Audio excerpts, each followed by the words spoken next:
قماندانی امنیتی کابل میگوید در نتیجه حمله شب دوشنبه در مربوطات حوزه نهم امنیتی شهر کابل یک پلیس کشته و 3 تن دیگر زخمی شدند.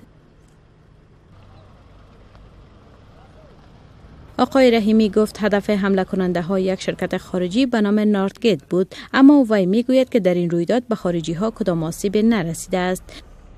یو بربری موټر سه شپې یو 15 یا یو 10 دقیقې دا د کمپ دیوال ته ځان وکړي، چون استحکامات د کمپ هم قوي و، سیسکو موانع هم لرلې، نسی کولای چې داخل سي، دلته ځان ته انتحار ورکوي، ډریور او موټر ته انتحار ورکوي او په تعقیب غواړي چې 2 نفره انتحار کوونکي تهاجمیان چې دخول اجرا کړي. په نتیجه کې د موږ یو پولیس چې خدای دې شهادت قبول کړي شهید کیږي او 3 نفره زخمیان کیږي. دواړه تهاجمیان له منځه ولاړل. آقای رحیمی گفت هدف حمله کننده ها یک شرکت خارجی به نام نارتگیت بود، اما وی میگوید که در این رویداد به خارجی ها کدام آسیب نرسیده است.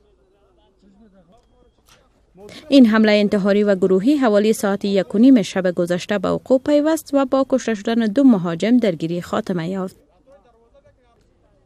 شماری از شاهدان عینی رویداد تازه پلچرخی میگویند که انفجار بسیار قوی بود و در آن شمار افراد ملکی نیز زخمی شدند. ذکرالله یک تن شاهدان عینی چنین میگوید: یک انفجار بسیار بزرگ رخ داد که در حادثه به یک شرکت کمپانی خارجی هم آسیب رساند و به شرکت های شخصی هم اکثریتش آسیب رسانده.